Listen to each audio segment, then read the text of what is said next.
Hello and welcome to the Sussex by the Sea podcast, a podcast about all things Hastings United. On today's episode, we have the great privilege of the great Pat McCrossan, who's a director on the Hastings United board and a long-time fan. Also, with FA Cup fever in the air, I managed to talk to long-time fan John Wills about his memories of that cup run and more else besides. Anyway, here's Pat McCrossan. All us fans at the Pilot Field, obviously we know you from your choice music selections before kick-off and at half-time, and obviously your visible presence around the ground. But it's like, when did your relationship with the club start? Like when did you start supporting? I know obviously you were a long time fan, but like when did that relationship start?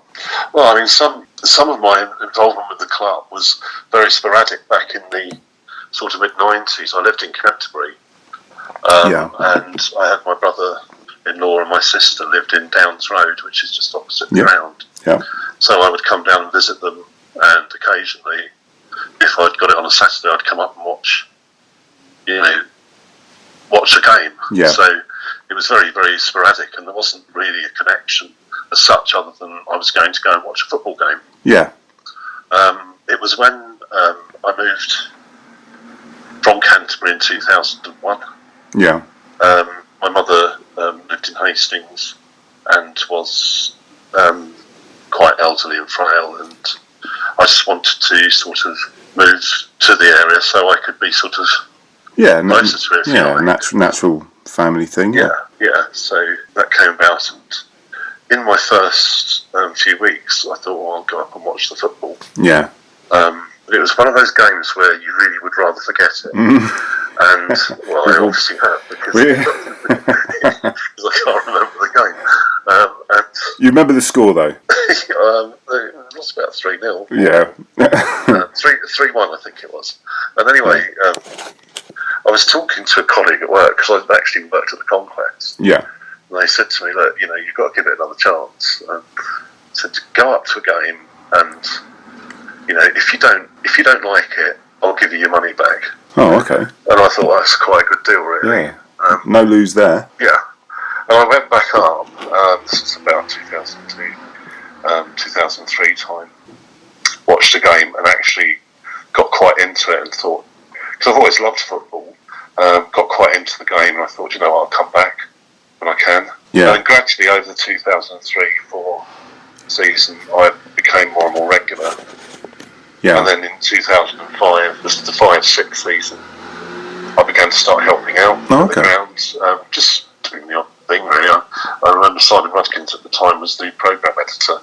Oh, and, okay. I'd do an occasional piece for the programme, because I liked kind of writing. Yeah. I remember I used to walk around the ground after the game and just pick up the litter, which even now takes a long period of time for people to do, Quick newsflash, we've still got a few tickets available for our FA Cup game on the 12th of September. We're playing Herne Bay. To get a ticket, go to the Hastings website, which is hastingsunited.com, or go to the club's Twitter page, @HastingsUFC, and follow the links. And now, back to Pat, who will join him as he talks about his high regard for you fellow Hastings fans. They are, I've run out of words for them, really.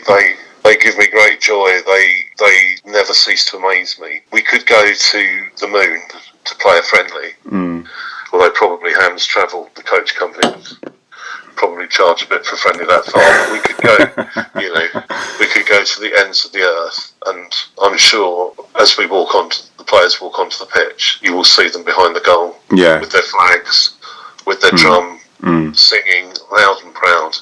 No, I loved that when I because I was a behind the goal guy. I banged a snare drum, and I keep threatening Billy. If you buy a snare drum, I might go back behind the goal and bang it with him.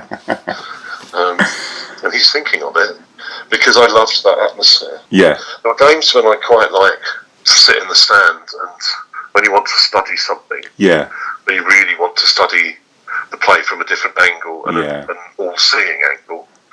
The stand's the right place, but when you want atmosphere, and to suck that ball into the goal, there's no better place than behind it. There really isn't.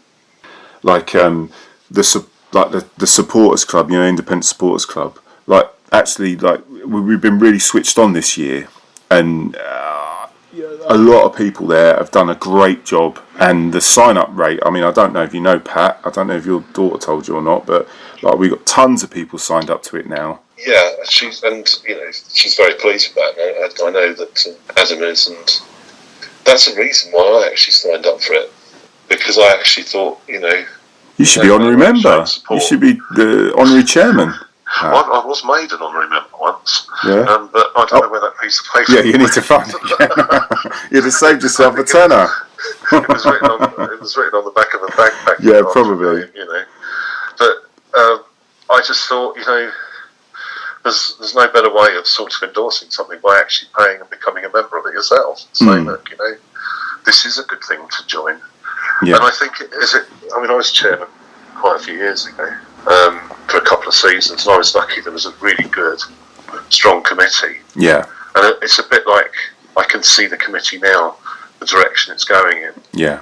That will generate support, not just for the club, but for the supporters club themselves, because as a separate entity, in one sense, there must be a great, feeling of community, of being part of the supporters club that goes out and does their own functions, goes out and, has a good time together, and then on a Saturday, No, 100%. I mean, we obviously it's early days in the season. I know that there's a lot of things that we're thinking of doing and planning, but obviously now that we've got a fairly whopping great amount of money behind us, there's lots of things that we could do for the supporters, and obviously things that we can do for the club as well. It's just a win-win. Yeah. It's a win-win. That's it, and that's the beauty of the supporters club. You can do stuff for the supporters, but also help the club out as well. Absolutely, everybody benefits. Yeah, and for years it struggled, the supporters club. Yeah, well, not now. Not now. It's great to see it. It really is. Anything that I can do to support the supporters club, I will gladly do. Yeah, well, that's already a given, Pat. I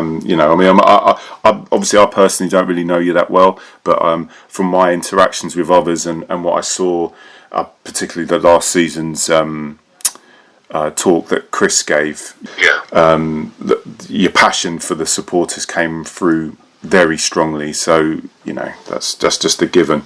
One of the things I wanted to ask you though, Pat, was obviously you're a director now, right? Yeah.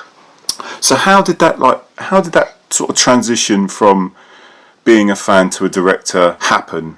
And one of the things that I'm thinking is that how do you not let your heart rule your head? Because once you're a director, you got to be sensible, and you got to how do you know? Oh, yes. You'd think. The one thing I say to everybody is when I walked through the gates of the ground, gradually I started to fall in love with the club. Not necessarily everybody that was in it. Yeah, I'm sure. You work with people. I've worked with some wonderful people, and still do. But it was the club, with the capital C, that I fell in love with. Yeah. And I just saw my role as doing whatever was needed, whatever I was asked to do. Yeah. So that did start off with litter picking after games, sweeping stands, helping sell programmes, working behind the bar now and again. The only place that I probably haven't done anything is on the pitch, because Simon's seen the level of my back lawn, so it's not silly. But gradually you sort of get into it. Then I did safety officer for a few years, which I thoroughly enjoyed. And suddenly Tom Newman, who still comes to the ground, I still see him. I saw him last week at Eastbourne. Okay. He was the PA guy for many years. Yeah. He just wants to do other things on his, Saturday, go and watch other games and just sort of step down. So I took over the PA. And that was in 2012. You own it. You own it, Pat. I mean, there's... you would have a word with you about that. The joke that goes between Tom and I is that obviously he gave up at the beginning of the 2013 season, I think it was. Yeah. And of course, I then get the cup run. Yeah. And the Harrogate Town and doing the announcements live on the television. And I know. I bumped into him at one point. He said, "For goodness sake," he said, I was there 20 years. Yeah. Got nothing. He said, you were there 8 months. And he was delighted. He was delighted. Yeah, of course. I'm sure he was. Yeah. But, so how did it develop into director?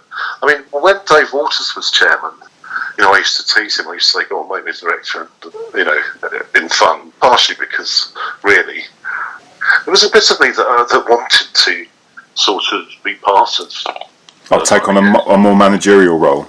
Well, finance wise. Yeah. But there was also that element of fun where I actually knew that there was no way that I had the skills or abilities to do it. And we'd quite often chuckle about that. Again, I had a great time working with Dave. He was a much misrepresented chairman, I think. Was he? I didn't know him at all. So he was very, very kind and generous. Yeah. To us and to those that worked with him, and I was able to see firsthand with him just what sort of decisions they had to make on a daily basis. And you just think, wow, I don't think I'd want to have to do this. Yeah. Because, at the time, especially before Middlesbrough, the club had to run as a business because, other non-league clubs were stumbling financially and, Hastings had in the past stumbled financially. So it was very tricky, but it was great fun.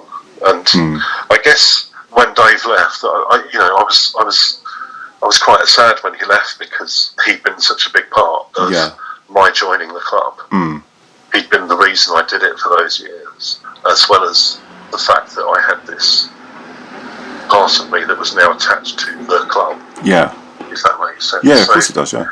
Dave, when I became the PA guy, he asked me to be supporters liaison officer to try and start getting a link between the board and the supporters. Yeah. So that's when I learned a bit more about boardroom stuff. Yeah. Dave decided to sell the club, and then I was at a game, I think it was Carshall, and Dave Allrod came up to me. Dave and Allrod and I always chatted at games. Yeah. And he said, "Do you know who's taken over the club?" And I said, "Well, no, I don't, Dave." Some things I know, but on this occasion I just don't. I wasn't in that meeting. Yeah, and he said to me, he said he's in the ground today. I said, "Is he?" And he said, "Yeah." I said, "Where is he then, Dave?" And he just said to me, "Well, you're looking straight at him." So we had a good old laugh about that. I wished him well and congratulated him. 3 days later, he rang me and just said, "I want you to be a director of the club." Sorry. I was speechless. Because to me, suddenly all this, "Oh yeah, I'll be a director" sort of thing. Yeah, pull up or shut up now. It was now, what do I do? Yeah, and Christ. What do you do what do you do, how do you even start to think about it? Because to me, it's becoming a custodian of something that has been very precious to a lot of people over many, many years. Yeah. So for a brief moment in time, it's like holding a precious jewel, isn't it? And that weight of that still sits with me every day when I go into a match. I walk in and I just think, we've got to do our best here. Yeah. Because we've got to pass this on in good. Not yet, though. Not yet, Pat. Don't be passing it on yet, mate. I want to get to at least League 2. Yeah. Oh, yeah. Hang on. I like that talk, Pat. Oh, yeah. Well, we are ambitious, Oh, of course. I mean, that's what I was going to ask you a tiny bit. Obviously, the management team, and obviously Chris, who is just a ledge. And no one's gonna say a bad word about him. He's a fantastic. We're very lucky. We're very lucky to have him and Pete and all the rest. I'm not sure about Pete's hair, but I don't know what he needs to have a look at that haircut. Pete, he might hit me if he sees me now. The bunch and they've got us playing fantastic football. Just as an example, my oldest boy, who's 18, look, son, I said, look, come down.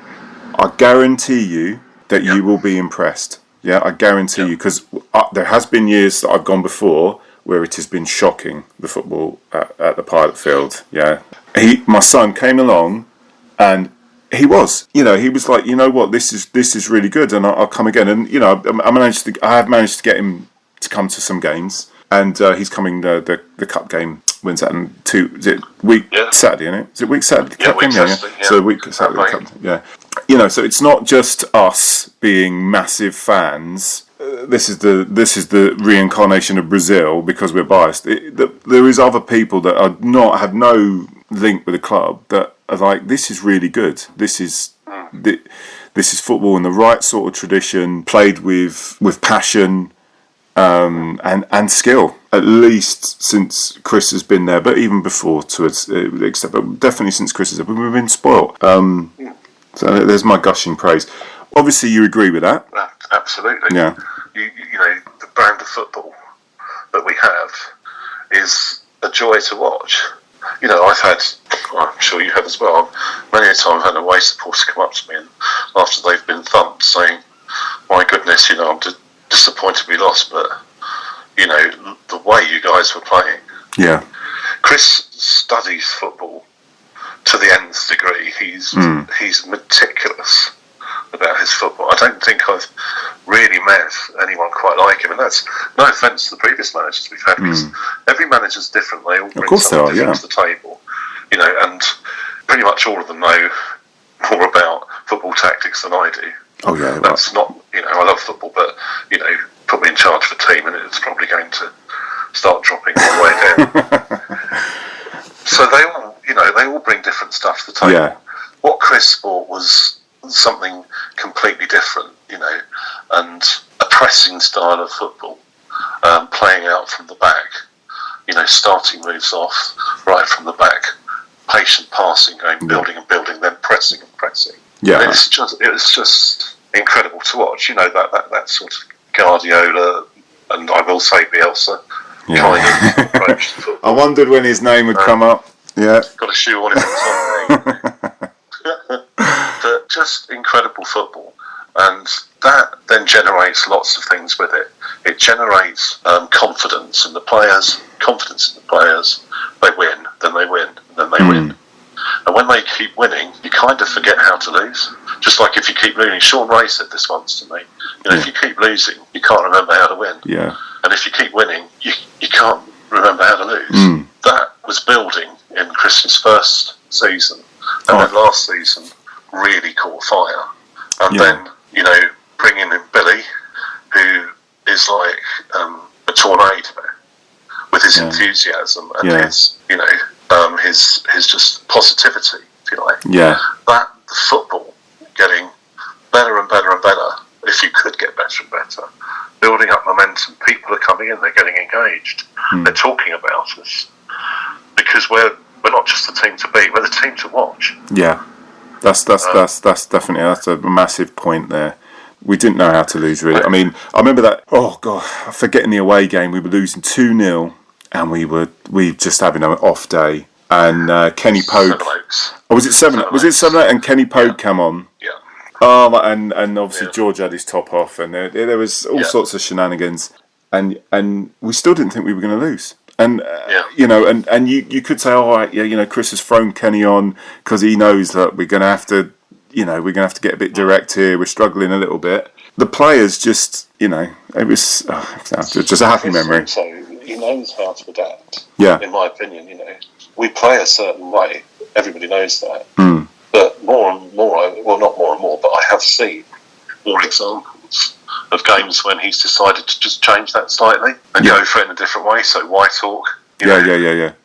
Whitehawk, they weren't expecting us to do that, and you know, I think yes, you know, Ashford got the better of us twice, but I personally think that Whitehawk away was the hardest match of last season. Yeah, personally for me. Players might disagree, you know, but there is, you know, it's not route one. It's not. Oh no, 100%. Try and get it on the big tall guy up, you know, which we've all seen. We've all seen that with our big football clubs. Yeah. Oh, 100%. Let alone, so for our level of football, it's a joy to watch, but it's something that will carry us, I believe, up the levels. I firmly believe that. Obviously, I think we're going to win the league. Yeah. No but do you think we've got a cheeky little cup run in us? Well, there's always a cheeky cup run in us. There's always that. I mean, last year in the cup, we were really unlucky. Worthing, I think it was Worthing, wasn't it, last year?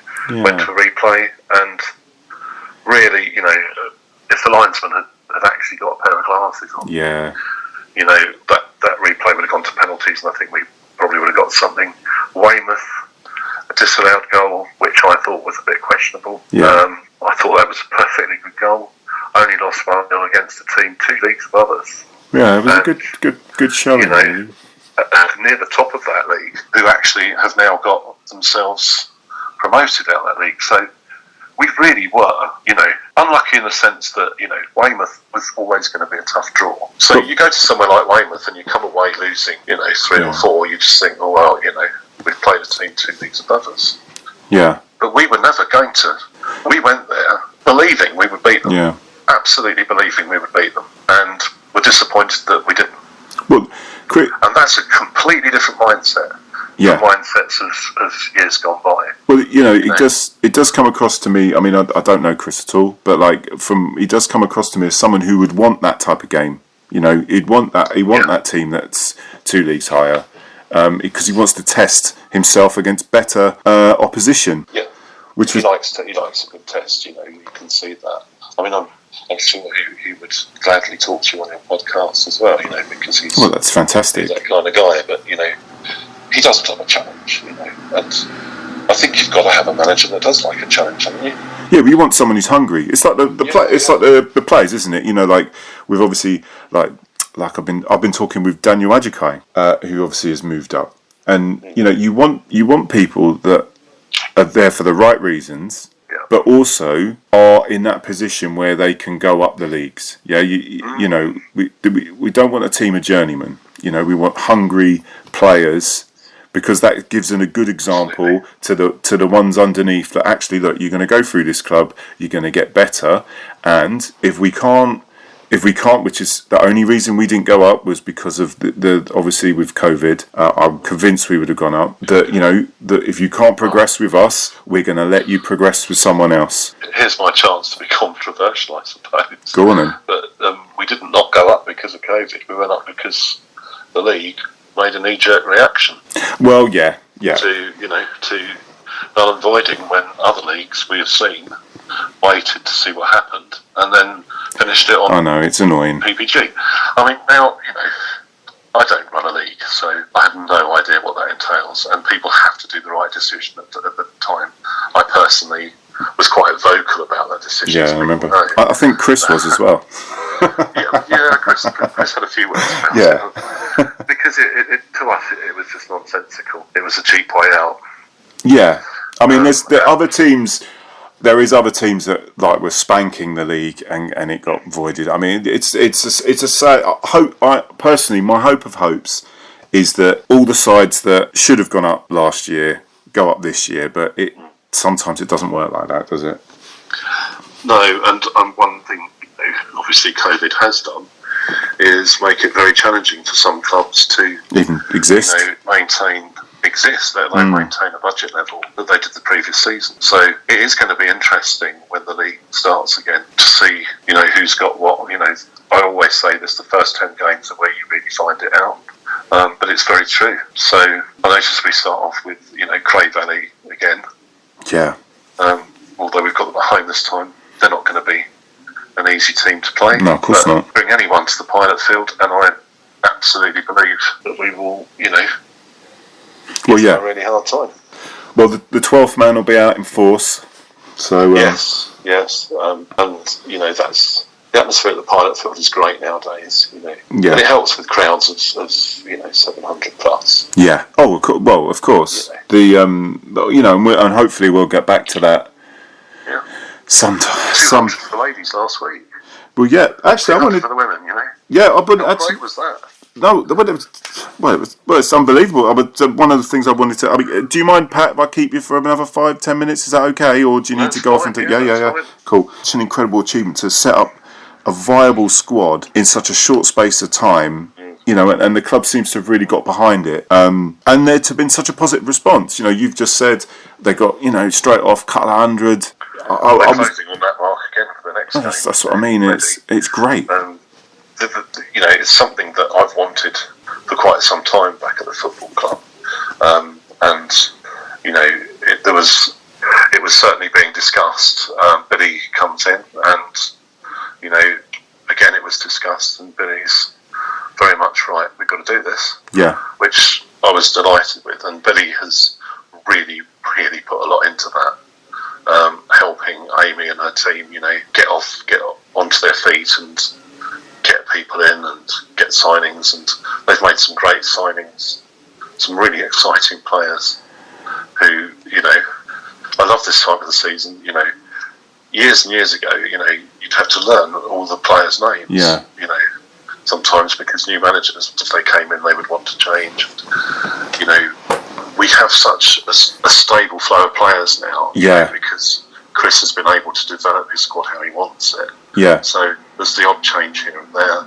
All the players. I'm learning, all about the women's as we go along. I've been able to watch them a couple of times now, and they play some really good football. They were playing Bay, who are Team 2 leagues above them on Saturday. Yeah. But once they settled down, they gave Bay a really hard time. And I expect they'll do that with Hackney on Sunday. Yeah. No. It's just, back to your point, actually, because I wandered off a bit there. You're allowed to, Pat. You're a director. You're a director. I'm just passionate about the club. We want the women to have the same as the men. Yeah. In fact, actually, for their friendly, last week they had slightly more than the men because I accidentally booked the wrong size coach. 17 of them went in a 53-seater, so... Oh, wow, okay. So, and we want them to go to games properly prepared.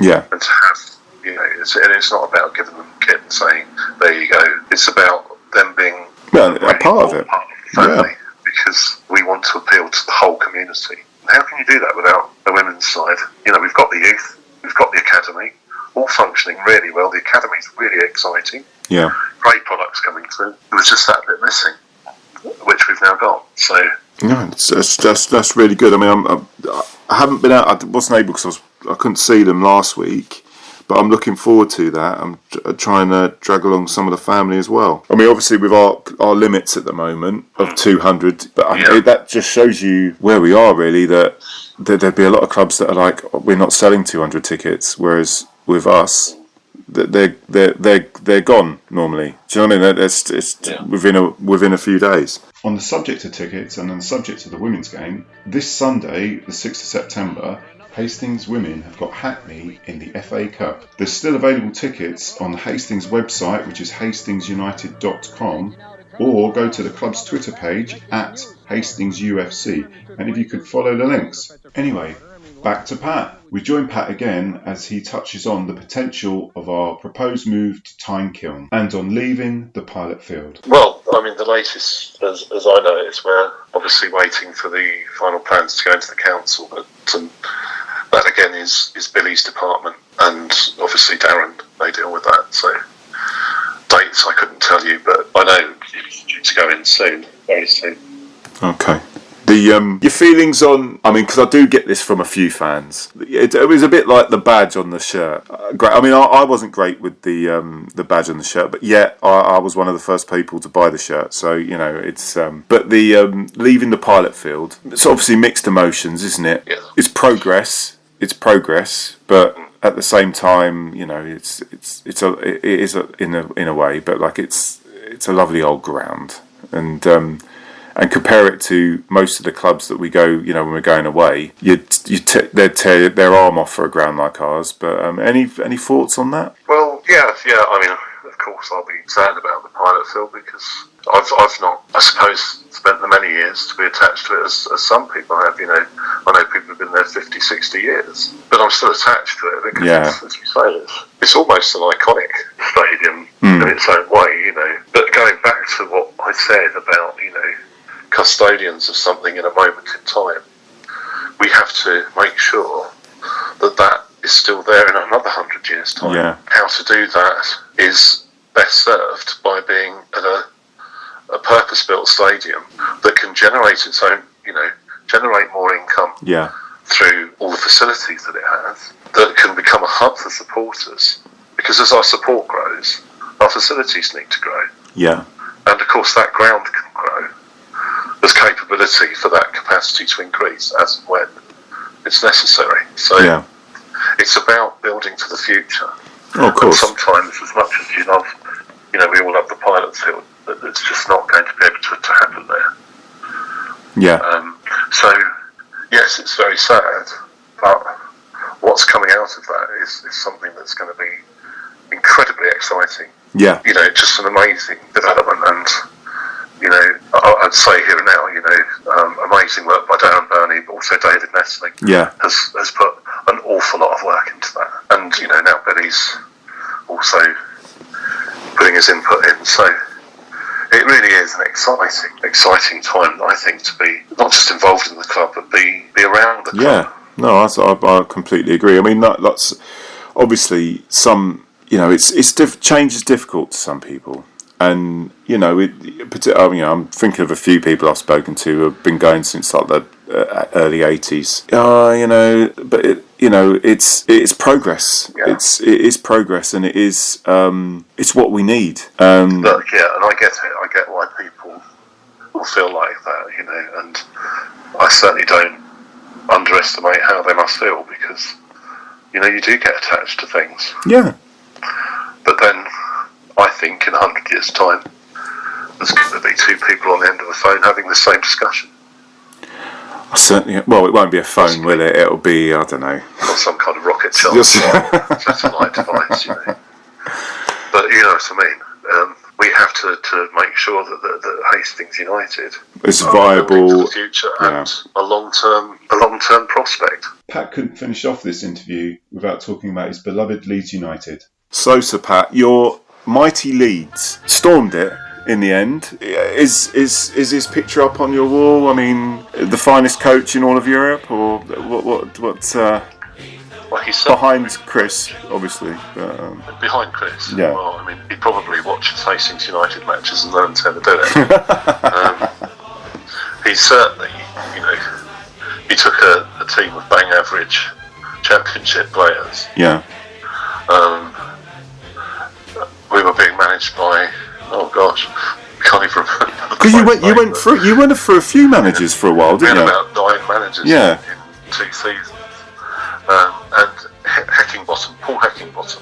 Oh, not the one that was at Stoke, was it? Did he used to play for Stoke? No, it was at Barnsley, I think. Oh, Barnsley. One of our Yorkshire rivals, and you know, there we were, languishing in the lower half of the championship. Seriously, I think, you know, I at that time I just thought, well, you know, we're going to be a less than average championship club for another few years. Bielsa comes in, and his style of football and his attention to training, and the fitness levels, you know, propelled Leeds to the playoffs. But of course, there is that thing with the Bielsa teams that they then suddenly run out of steam, and Leeds did, with about 5 to 6 games to go, and just dropped out of the automatics into the playoffs, and then of course lost the playoff to Derby. So this season we're motoring, we're going great, you know, Christmas time, really, we've been in the top 2 all the way since November. I've still got at the back of my mind, can we burn out? It's going to happen. Can we burn out? But of course the season stopped, and batteries, I suppose, were recharged when Leeds came back. Actually, the first game we came back, we lost to Cardiff. I hate that place, we always lose. Yeah. I have no happy memories of going to Cardiff. I remember when was the last time I went? It was, it was in the late 80s, and it was a cup game. We were playing them QPR, and Cardiff fans outside the ground were throwing bottles of urine onto us. So nice. So it's really taking the, as they say, taking the pill. Yeah. But we lose to Cardiff, and you just think, oh, here we go. But then we just didn't put a foot wrong after that. So Premiership Leeds, and the champagne will be drunk, but the champagne was going to be drunk with Leeds and Hastings as champions. So it's going to wait another 9 months, and then I'll be able to drink it. Oh God, yeah. I mean, that's then both of them will be on. So the party, eh? It will be a good one, but we better. I suppose we better not get ahead of ourselves. No. Here I chop it up with long-time Hughes fan John Wells about his memories of that cup run, and amongst other things, how much he is loving it down the Pilot Field these days. Yeah. We've got an FA Cup game coming up, and it just reminded us of that wonderful cup run we had. Obviously, this is the beginning of where we top that. Obviously, we're going to go past third round this third round proper. this season. Yeah. I mean, it's destiny, isn't it? Well, we if anything less than a quarter-final spot will be deemed as a failure. Well, exactly. But it was just... They can start getting their suits sorted out. Exactly. But it just kind of reminds me of obviously that run we had, be it 7 years ago now. I forget how time flies. Yeah, it's the 2012-13 season. But the last like 5-6 years before then, we'd gone out in like the first round. Obviously, you actually managed to get to the Middlesbrough game. Yes. And you were, if it wasn't for you and your son going, there would have been 166, which would have been very... 1066. Yes. And I saw in the Daily Mail it said, what a disappointment that 2 less didn't go because it was 1068. What about that for putting you on a guilt trip? But it's we'd finally decided the night before we can't miss this. Yeah. And so I phoned up Dan Willett, who was organised things for the supporters club then, and he got me it was the last 2 seats on one of the coaches. Yeah. And so that was the night before, and then a few hours later, I can't remember what time we met over there. It's probably about 5:30 or something. We were meeting for the coach trip. Yeah.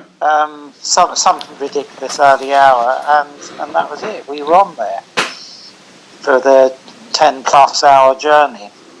Yeah. I mean, give us a kind of feel of what it was like, what that sort of atmosphere was like going up. It was great. I mean, first of all, everyone was over there with kind of that 5:30 in the morning look. Yeah. and then you had the various local press and others just trying to interview people at that time. So it gave a good promotion of the town, the people of the town, but it was exciting, to be in a convoy. And I remember stopping off at one of the service stations, and there was like hundreds and hundreds of Hastings people. It was just exciting. It felt like it was a real part of something big that was happening to the club. It was great. And of course, one of the coaches broke down, didn't it, and caught fire. So there was that added excitement. Was that on that coach? Was that the players' one that broke down? No, it was one of the supporters' ones. I remember the Harrogate game. The game before. The pack, the Pilot Field packed. I mean, it was just such an atmosphere.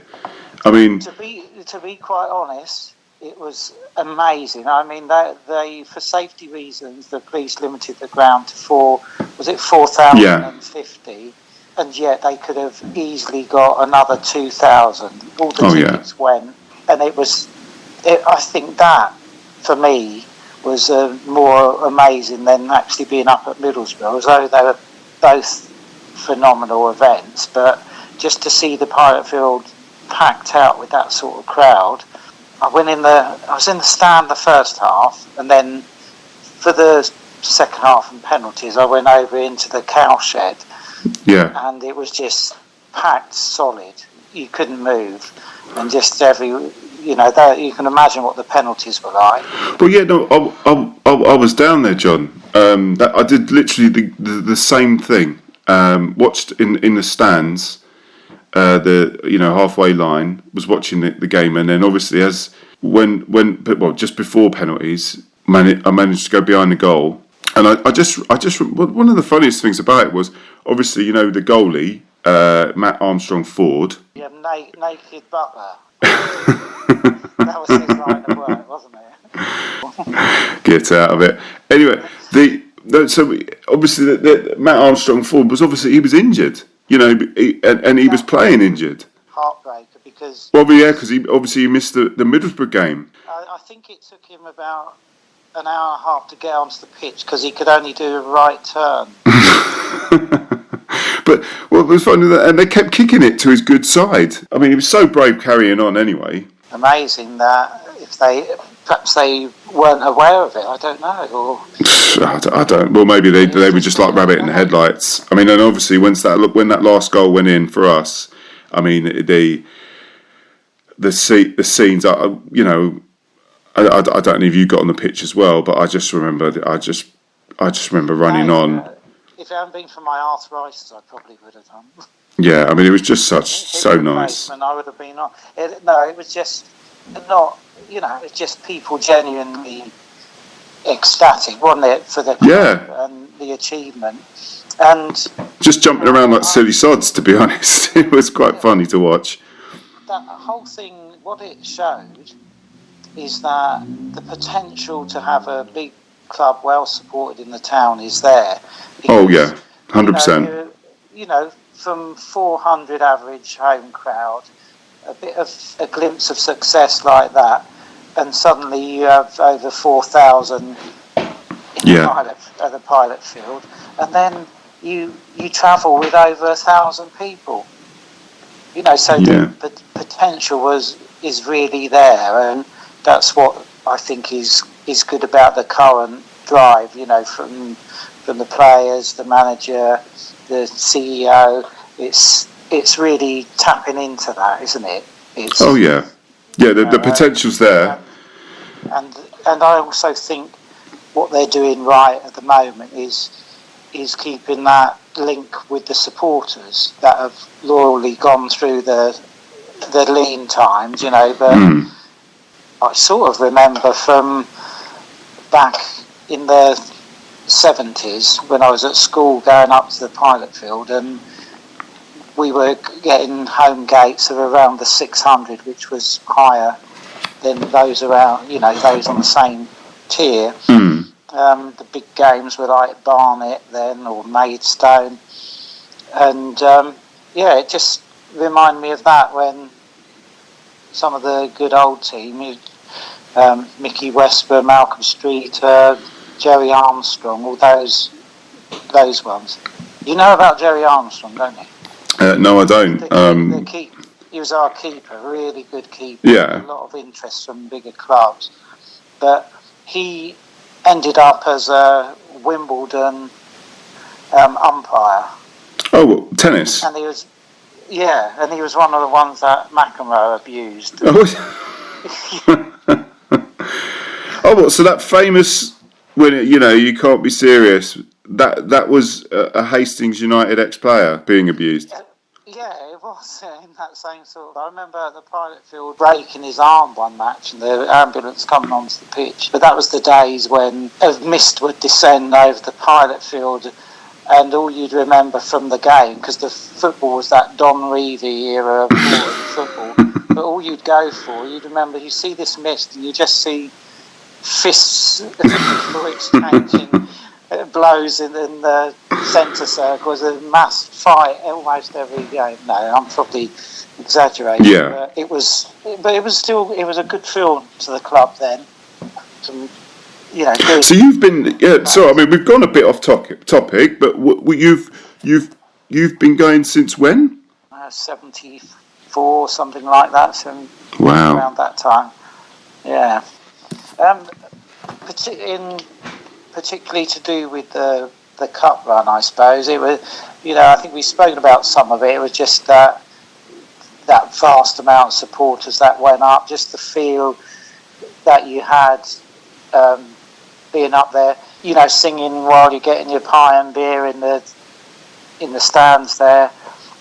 What's it like? Because I've at Middlesbrough, I used to go when it was Ayresome Park, so that was donkeys years ago. I hadn't been to the new stadium, and I wasn't able to get a ticket. I think, as I remember, I had a work and family stuff I couldn't get out of, so I couldn't go. So what was the Riverside like? Well, it's like all new grounds. Because it was obviously it was a cup game against the lowest tiered team for I don't know how long, or to get to the third round. But of course the ground, it wasn't packed by any means, and I think we were singing at one point, "Your ground's too big for you," and all that was coming out to the inside. The club was, it was a nice club. They made everyone feel welcome. The thing was, it was commented afterwards. One of the supporters, I think, was saying that it was the second highest away support that season, and the only for Middlesbrough? At Middlesbrough, it was the second highest, and the only one above that was Leeds United. So, well, that says a lot, doesn't it? Because up to Championship level, there's some big clubs there. If the rub of the green had gone slightly better for Hastings, we had a goal disallowed at a crucial time. I can't remember, it was Goldberg scored, but I think that would have taken us in at half-time 1-1, put a bit more pressure on them. Oh yeah, you never know, do you? Going in 1-1. I think Lee Carey hits the post, and there were just a few things that it could have gone slightly different, and I think 4-1 definitely flattered them from the effort that was put in. Yeah. But I think my biggest memory from the game is attacking their goal, and they broke away nicely, and was that image of Sean Ray flying back, putting in this last goal against. It was just perfectly timed. If he didn't time it perfectly, it was a penalty anyway. If he didn't get there, it was a goal to them. But he was running back towards us supporters, that which made it better as well. He's still involved in a capacity with us now. I think with the youth, is it like, I think with the under 11s or under 13s, and that's nice to see. Whenever he was coming out for a clearing header, he was headering that ball, but he's also taking about 3 or 4 people with him, because no one's stopping him when he's going for the ball. It's kind of the spirit that you need at the club that motivates others, doesn't it? Game's going through a lull, you got that fire and determination that can really spark things our way again. What's happening at the moment at the club with George and co, with the drum and getting that atmosphere going is so important, and there's got to be credit given there, hasn't there, to all the lads that are the ones that particularly Joe. Obviously Joe and George in particular really. It's almost it's almost a different game if they're not there, and I mean, it's just I think they don't realise. I think the one thing I would say is I think they don't realise how much we appreciate them. And how how important it is for the club and the players, and they need that that recognition is warranted, because it's brought appreciation from the players, hasn't it, and the manager. And it's that you need to get that sort of spirit going in the club when you've got that type of support. Well, I mean, obviously, I'm a massive fan of Joe and his the techniques he learnt from the great captain of Australia, Steve Waugh, the mental disintegration techniques that he uses on the goalkeepers of various opposing teams. But they do. But on the other hand, they do get the occasional bunch of flowers, don't they? Well, especially if they know they suffer from hay fever. No, it's just a nice bunch, and I know because obviously I stand with you in the ground, John. But like the team has been playing such great football over the last few years, and I think that was one of the other things I wanted to say. If you ever hear anyone having a bit of a moan up there about sideways football or something, they obviously through all these terrible eras where the football was so boring, and it's a spectacular at the moment. I think the last 2 or 3 seasons to watch. No. So I never moan about that. The actual standard of football is really high. Yeah, that's it. It's just a great time to be going up there supporting the lads, and long may it continue, really. Any closing thoughts? I've dipped in and out over all these years I've been supporting, but this is unmissable at the moment. The drive in the club, the enthusiasm which is coming from the top, and meeting the enthusiasm with the supporters at the moment. And I think it's just that got to keep that strong link between the supporters and the team and the management, and that's going to continue with the success that we have.